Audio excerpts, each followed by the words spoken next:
ఇక డీటెయిల్స్ చూస్తే రక్తదానం మహాదానమని ఒకరి ప్రాణాలను కాపాడే శక్తి రక్తదానకి ఉందని జిల్లా కలెక్టర్ రాజేష్ షా తెలిపారు. గురువారం ఆదిలాబాద్ పట్టణంలోని రిమ్స్లో నిర్వహించిన రక్తదాన శిబిరానికి ఆయన RIMS director doctor Jaisingh Rathod, DMHO doctor Narender రాథోడ్తో కలిసి హాజరయ్యారు. ప్రజలు, యువకులు స్వచ్ఛందంగా ముందుకు వచ్చి రక్తదానం చేయాలని పిలుపునిచ్చారు. అత్యవసర సమయంలో సరైన రక్తం దొరకక ఇబ్బందులు పడకుండా ముందే జిల్లాలోని ఆదిలాబాద్ రిమ్స్, ఉట్నూరు బ్లడ్ బ్యాంకుల్లో కావలసిన రక్తం లభించేలా ప్రజలు రక్తదానం చేసి సహకరించాలన్నారు. ఇప్పటికే అనేకసార్లు రక్తదానం చేసి మళ్లీ శిబిరానికి వచ్చిన దాతలకు ఆయన ఫ్రూట్స్, డ్రింక్స్ అందించి అభినందించారు. సర్జరీస్ కూడా సూపర్ స్పెషల్ సర్జరీస్ కూడా పెరిగినాయి కాబట్టి మనకు వరల్డ్ థాలసీమియా డే సంబంధించిన రిమ్స్లో ఆడిటోరియంలో ఇక్కడ రక్తదానం కార్యక్రమం డైరెక్టర్ గారు, డైరెక్టర్ రిమ్స్ గారు, డిఎంహెచ్ఓ గారు, వారు మొత్తం స్టాఫ్, తర్వాత చాలామంది స్వచ్ఛ సంస్థలు కూడా వారు కూడా ఇక్కడ ముందుకి వచ్చి ఈరోజు రక్తదానం కార్యక్రమం ఏర్పాటు చేయడం జరిగింది. సో దానికోసం డైరెక్టర్ గారికి, డిఎంహెచ్ఓ గారికి, వాళ్ళ దగ్గర ఉన్న బ్లడ్ బ్యాంక్లో ఎవరైతే స్టాఫ్ పనిచేస్తున్నారో వాళ్ళందరికీ, తర్వాత వివిధ చాలా సంస్థలు ఉన్నాయి. సో ప్రతి ఒక్క సంస్థకి, ప్రింట్ ఎలక్ట్రానిక్ మీడియాకి, తర్వాత ఇక్కడికి వచ్చిన రిమ్స్లో పనిచేస్తున్న నర్సింగ్ స్టాఫ్ కానీ, డాక్టర్స్ కానీ అందరికీ కూడా శుభాకాంక్షలు తెలియజేస్తున్నాను. సో ఇందాక డైరెక్టర్ గారు, డిఎంహెచ్ఓ గారు చెప్పినట్టు మనం రక్తదానం ఇంపార్టెన్స్ ఎంత ఉంది ప్రతి ఒక్కరికి తెలవాల్సిన అవసరం ఉంటుంది. మనం ఈ మధ్యలో చూస్తున్నాము, చాలా మంది ముందుకి వస్తున్నారు, కానీ ఇంకా కూడా ముందుకి రావాల్సిన అవసరం ఉంది. ఇంకా కూడా అపోహాలు ఉన్నాయి.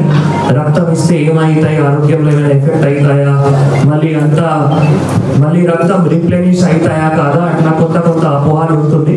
సో దానికి మనం ఇట్లా ఒక ఎంకరేజ్మెంట్ చేయడానికి ఈరోజు ఎవరైతే ఇట్లా రక్తం కూడా ఇస్తున్నారో వాళ్ళకి సన్మానం కానీ, సర్టిఫికేట్స్ కానీ కూడా ఇవ్వడం జరుగుతుంది. సో నేను కూడా చాలా సార్లు ఇట్లా ఆదివాసీ గ్రామాలకి కూడా వెళ్ళి అక్కడ కూడా రక్తదానం క్యాంప్స్ లో కూడా అటెండ్ చేశాము. ఆదివాసీ యూత్ కూడా చాలా మంది ముందుకు వస్తున్నారు. ఆదిలాబాద్ టౌన్ లో కూడా చాలా మంది సొసైటీస్ కూడా ముందుకు వస్తున్నారు. ఇంపార్టెన్స్ మీ అందరికీ తెలుసు దట్ మనకి ఎప్పుడైనా ఏమైనా ఈ రక్తం అవైలబిలిటీ కావాలి అంటే తప్పకుండా బ్లడ్ బ్యాంక్ లో కానీ, బ్లడ్ స్టోరేజ్ యూనిట్ లో అవైలబుల్ ఉండాలి. అప్పుడు మళ్ళీ ఎమర్జెన్సీ టైంలో ఎక్కడ నుంచి కొనాలి, ఎక్కడ నుంచి తీసుకొని రావాలి, ఇది చాలా కష్టం అయితే సఫిషియెంట్ గా మన దగ్గర బ్లడ్ బ్యాంక్ ఇక్కడ రిమ్స్ కావచ్చు, లేదు ఉట్నూరు లో బ్లడ్ బ్యాంక్ కావచ్చు, లేదు నార్నూర్ లో బ్లడ్ స్టోరేజ్ యూనిట్ కావచ్చు, ఇట్లా అన్ని ఫెసిలిటీస్ రక్తం తప్పకుండా ఉండాలి.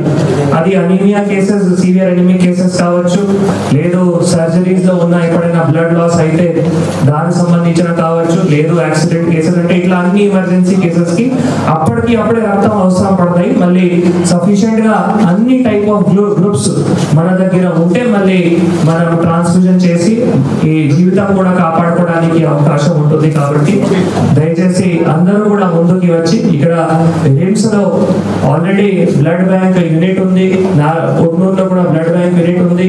సో ఈ రెండు ప్లేసెస్ లో ఎప్పుడో మనం ఈ blood camps, blood donation camps arrange చేస్తున్నాం. కాబట్టి ఇక్కడ ఉన్న స్వచ్ఛ సంస్థ కానీ, లేదు బయట ఉన్న యూత్ కానీ కూడా మీరు ఎప్పుడైనా ఇక్కడికి వచ్చి మళ్ళీ మీరు బ్లడ్ కూడా డొనేట్ చేయడానికి ఆస్కారం ఉంటుంది. తప్పకుండా ప్రతి ఇట్లా ఒక ఎఫర్ట్ కి ప్రశాసన తరఫు నుంచి కానీ, ఇక్కడ రిమ్స్ తరఫు నుంచి కానీ, మెడికల్ హెల్త్ డిపార్ట్మెంట్ తరఫు నుంచి కానీ కూడా ఎంకరేజ్ చేస్తూ, ప్రోత్సహిస్తూ వారందరినీ కూడా మనం ఆదిలాబాద్ జిల్లా